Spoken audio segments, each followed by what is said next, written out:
What up? What up? I have a little yap session about my ideas and what I think autism is or what it means to me. As someone who's neurodivergent, who has both autism and ADHD, I believe if I were on the spectrum, it would probably be I will have like Asperger's, if I'm not mistaken. Even though the term's no longer used, I think that would be like a better, more accurate way to describe me or to see where I am on the spectrum. But I definitely want to make like a more official videos about like what my thoughts are on it, because there still is somewhat of a argument going on whether or not it's a mental disorder or if it's a disability. We're still even talking about whether or not people believe you're born with it or is something that you get from your environment or how it interacts with your environment. There's a whole lot of discussion going on about it, which is a good thing. It's a great thing. We definitely need to continue talking about it because the science is never really going to be settled, especially with our brains. We know very little about how our brains actually are wired and how we can um, and what we can do with the knowledge that we have, where we're still learning about it. So it's kind of a really exciting time, honestly, to talk about these things. But for me, I've had autism my entire life. I've always knew that I was a little bit different than people. I saw the world a little bit differently. I never felt like I was disabled. I never felt like I had a disability. I had pretty similar struggles to kids who I went to school with. I excelled in like math, and I was always like very mechanically inclined. I always took things apart and put it back together. I did struggle with like English and writing. That was always something that I didn't really, it never really clicked for me all the way. And even now, it's still something that I'm kind of catching up on and catching up with my writing. My reading was never that great either. I know that's also part of it, but my understanding of at least with my brain and how it works is I have like a lot of things that I can kind of master, and there's also like a decent amount of things I'm just going to be kind of like proficient in. I'm not really going to be all that great in, but it's going to be a lot more things. I'm going to have a way more um, talents, I guess you can say, than the average person. Because the reason I feel like one of the biggest reasons why neurodivergency is having a renaissance or is taking off, but also still kind of having a little bit of baggage left with it, is because there's just so many people out here who are neurodivergent in some way, shape, or form that don't know it. There's definitely a massive increase in people getting diagnosed, but it's still we still have a ways to go to get the amount of people who have it and get them caught up. Because I believe half of the world is neurodivergent in some way, shape, or form, if not more. It's just how common the traits are and the mannerisms and the different things, with the literature catching up and accepting more things while also getting rid of a lot of the taboos of like eye contact and empathy and not liking things out of routine. Those things are somewhat true, but they're a little bit overblown, and I don't think we should be focusing on those things as much anymore. Just try to find the positives of these different brain wirings.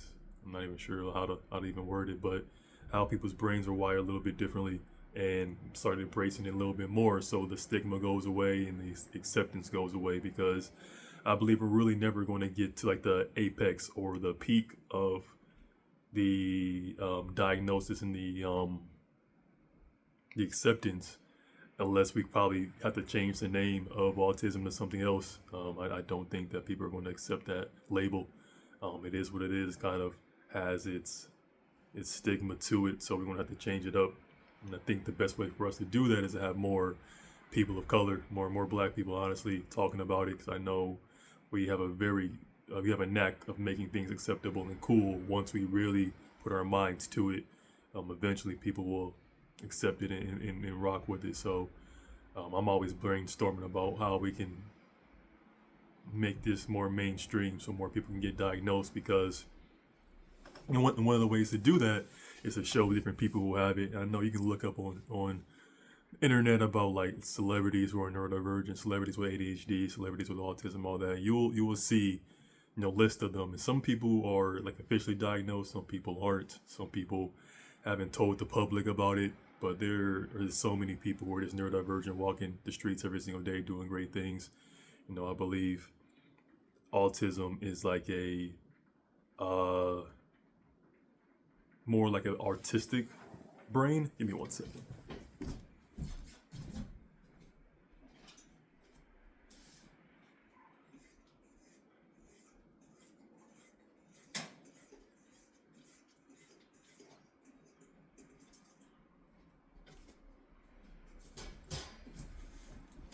All right, I'm back.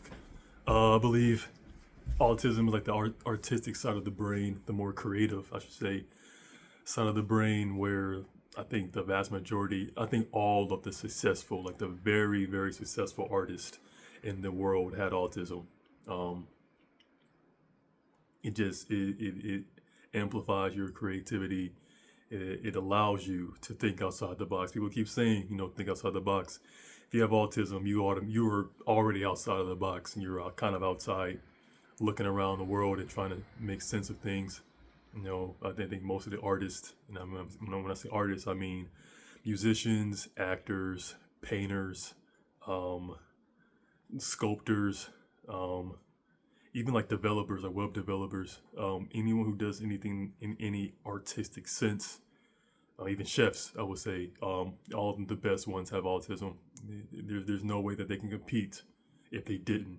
If you look at all the advantages of having autism, especially if you're like higher functioning, in the amount of intelligence you have to have in order to function in those settings. You have to be very intelligent to make those things happen. So I believe all the best of those things, they had to have autism, and they had to think outside the box, really have a knack of differentiating themselves from other people, being little set apart, where you can just pick them out of a crowd. I think all those people have autism. I believe, in even athletes, I believe the vast majority of professional athletes are neurodivergent with autism or ADHD. When I'm from Cleveland, I still live here.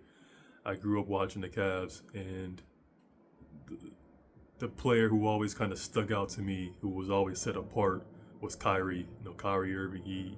The way he moves with the ball, it's like he's doing his own creative dance with it. And there's a lot of great ball handlers in the NBA or in sports in general, but he just did it in a very distinct way, and you can just tell from how he carries himself, how his mannerisms, how he sees the world, that he's neurodivergent. It's very, very clear to me now that he is neurodivergent. I hope he is diagnosed in some way, shape, or form. I hope he knows. He doesn't have to disclose that to anybody, but I hope he at least knows that he's neurodivergent, and that's why he's so gifted in that, because he seems like a very artistic person in general. A lot of players are, a lot of NBA players are, athletes are. They can do multiple different things. They can be artists, musicians, chefs. A lot of them just are in the arts in some way, shape, or form, because I believe they all are on the spectrum. And that also explains my love for basketball, because it really is an art. All the sports are arts.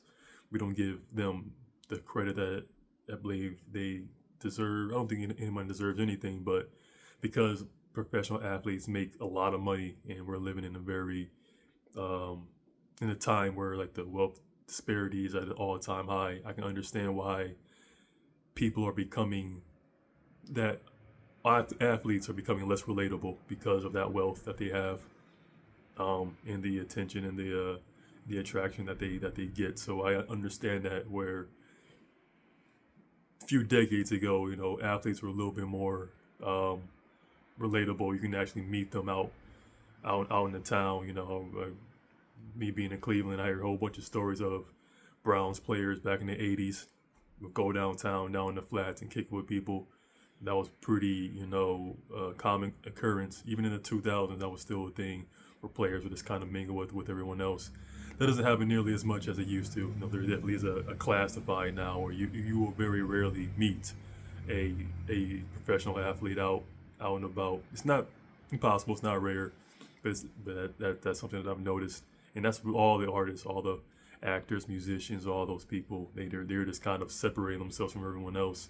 And there's a reason for that. I want to kind of get into that in a different video, why people on the spectrum who are gifted, who are set apart, kind of isolate themselves from the general population, and how and why they kind of have to do that for self-preservation.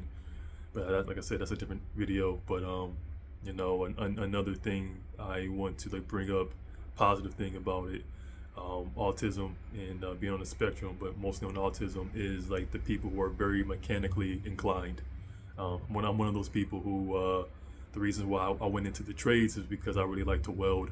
That was something that was really cool. I took 2 mechanical classes, I think my last year in high school, and I liked them both. Those were my favorite classes that I took.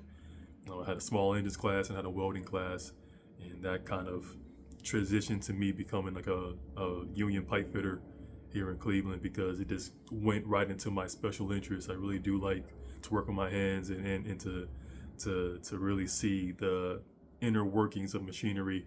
And after reading a few of Temple Grandin's books and seeing a bunch of her interviews and presentations, she is like pushing heavily for autistic people on the spectrum, to get back into like the more mechanical side of things. Most of the trades and working on machinery. I know a lot of people who are on the spectrum are still mechanically inclined, and they actually go into like tech. They're typing away every single day, which is very similar. It's very mechanical as well. All the best people who can, like, I'm a caveman when it comes to technology. At least when it comes to computers, I'm still typing like single digits, because I've never really got used to doing that. But I know some of the best people who are just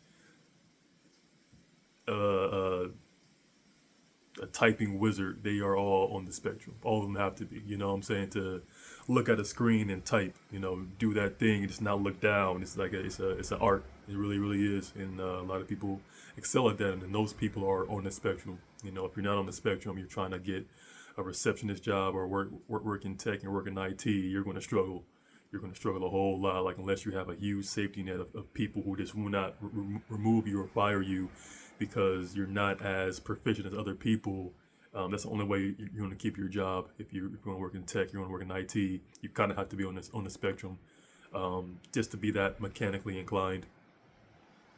That's pretty much a requirement, and I see that as I pivot to like video games. I believe most gamers, I think all gamers are on the spectrum, but not everyone who's on the spectrum plays video games. I know I'm one of those people as well, but like I was saying, it's very mechanical. So it's extremely mechanically satisfying activity. You know what I'm saying? Like looking at a screen and having your keyboard or your controller and controlling someone and doing multiple things at the same time, multitasking, if you will.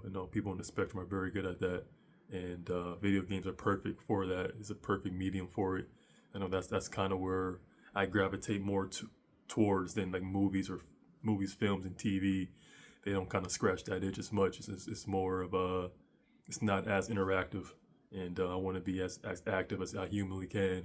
Every single day I want to interact with things. I want to actually go out there and do something, and video games is a great buffer for that, especially since if you play like very specific ones and ones that are going to challenge your mind, there's actually quite a few studies that show a correlation between video games and like higher intelligence.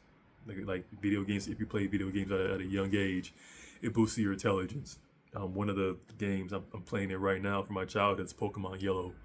It's a great game of basically rock, paper, scissors, while collecting and catching insects and animals. And you have to use different typings. You have to know the different typings, know which move does which, and then how it affects your Pokemon and affects the other one. And I found out, I think about a year or two ago, that the creator of Pokemon has Asperger's. He has autism. So it makes a whole lot of sense that someone who will make something like that would attract a whole lot of people who are neurodivergent. I don't think all kids who play Pokemon have autism, but I know like all the Pokemon fans, myself included, we all have autism. It's a very autistic genre, I guess, now a brand. It's not so much a game anymore as it's multiplied, but all the different parts of it is this autism. It's just sprinkled all throughout the series, and that's a lot of what gaming is, a lot of what cooking is, a lot of what music is, a lot of what all of these mechanically inclined things. They're all kind of based off of creativity, and that's something that autism just gives you in spurts. It's just being creative. I'm making dinner right now, and I'm being very creative with it. With the how I want to cook my rice and how I want to prepare the broccoli and the carrots. What I want to do, I made some brown ground beef, cut up some green and red peppers, put that in there, and just figure out how I want to season it. It's very creative. It's very soothing for me, and I know the vast majority of chefs see cooking the same way I see it, as a self-expression and self-love, and being as creative as possible. Just really throwing a whole lot of things in there and seeing what sticks and seeing what's good. I have been complimented with my cooking quite a bit because I care a lot about it. It's very, very cathartic to make something from scratch from your own, as your own, and really put your elbows in it and enjoying the fruits of your labor. That's part of autism to me, is that part of it. We can always have these conversations and these discussions about the downfalls of it, being overwhelmed, overthinking. There's a whole bunch of videos about that. But I definitely want to start making more positive videos of it to really show people how amazing and cool the other parts of autism is. Is got to take the good with the bad, but I don't want to continue to hyper focus and harp on the bad parts of it, since there's so many positive and rewarding parts of it as well that I love, and I will never change. That's why when I see people talk about cure, it's like, why would you ever want to cure this? This is amazing. I do not want to be neurotypical. I do not want to have a neurotypical brain. The way I see the world is perfect. It's beautiful. I see the good in people. I overly empathize with people as much as humanly possible. And it comes with its pluses and minuses as well. But yeah, it's a hold on.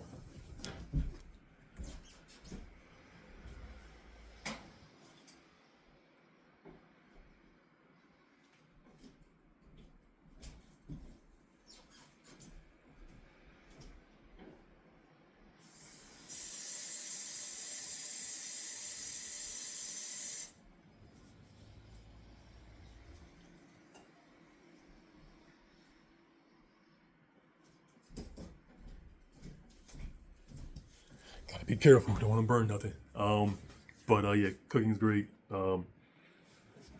Not hyper focusing on the negative parts of autism, and really starting to embrace all the positive parts of it. I think that's going to be very pivotal to getting people diagnosed. I want to do that with the people in my life and the people in my union. I know a lot of people in the trades are neurodivergent from their actions. I can definitely tell. Um, you have autism, ADHD, dyspraxia, dyslexia, all those beautiful things. They have that, and I feel like if we can harness that and get a hold of it, we can kind of create a beautiful area and space to where we all can kind of um, create more understanding of each other, and really start to build a better community to where we don't feel as alone and ostracized and isolated.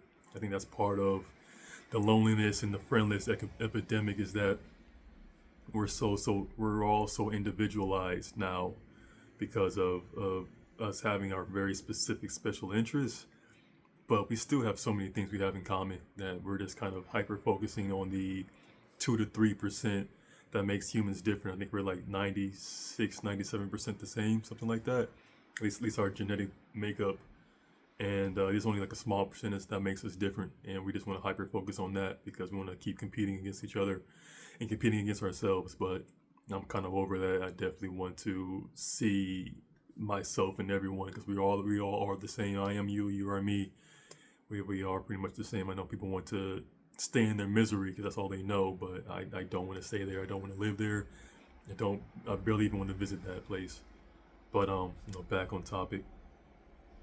there's so many beautiful things about autism and ADHD and everything about being neurodivergent. I know a lot of people don't want to see it that way, but I believe, my brain is only like 30% of who I am. My brain didn't choose my race, it didn't choose my height, my weight, or it didn't determine it, I guess. It didn't determine, my parents, it didn't determine any of that. So it didn't determine my environment, at least when I grew up. So I can't interpret all of my hangups on my brain. There's so many things outside of my control that is causing the anxiety, that is causing the overwhelming feeling, the hopelessness, the depression.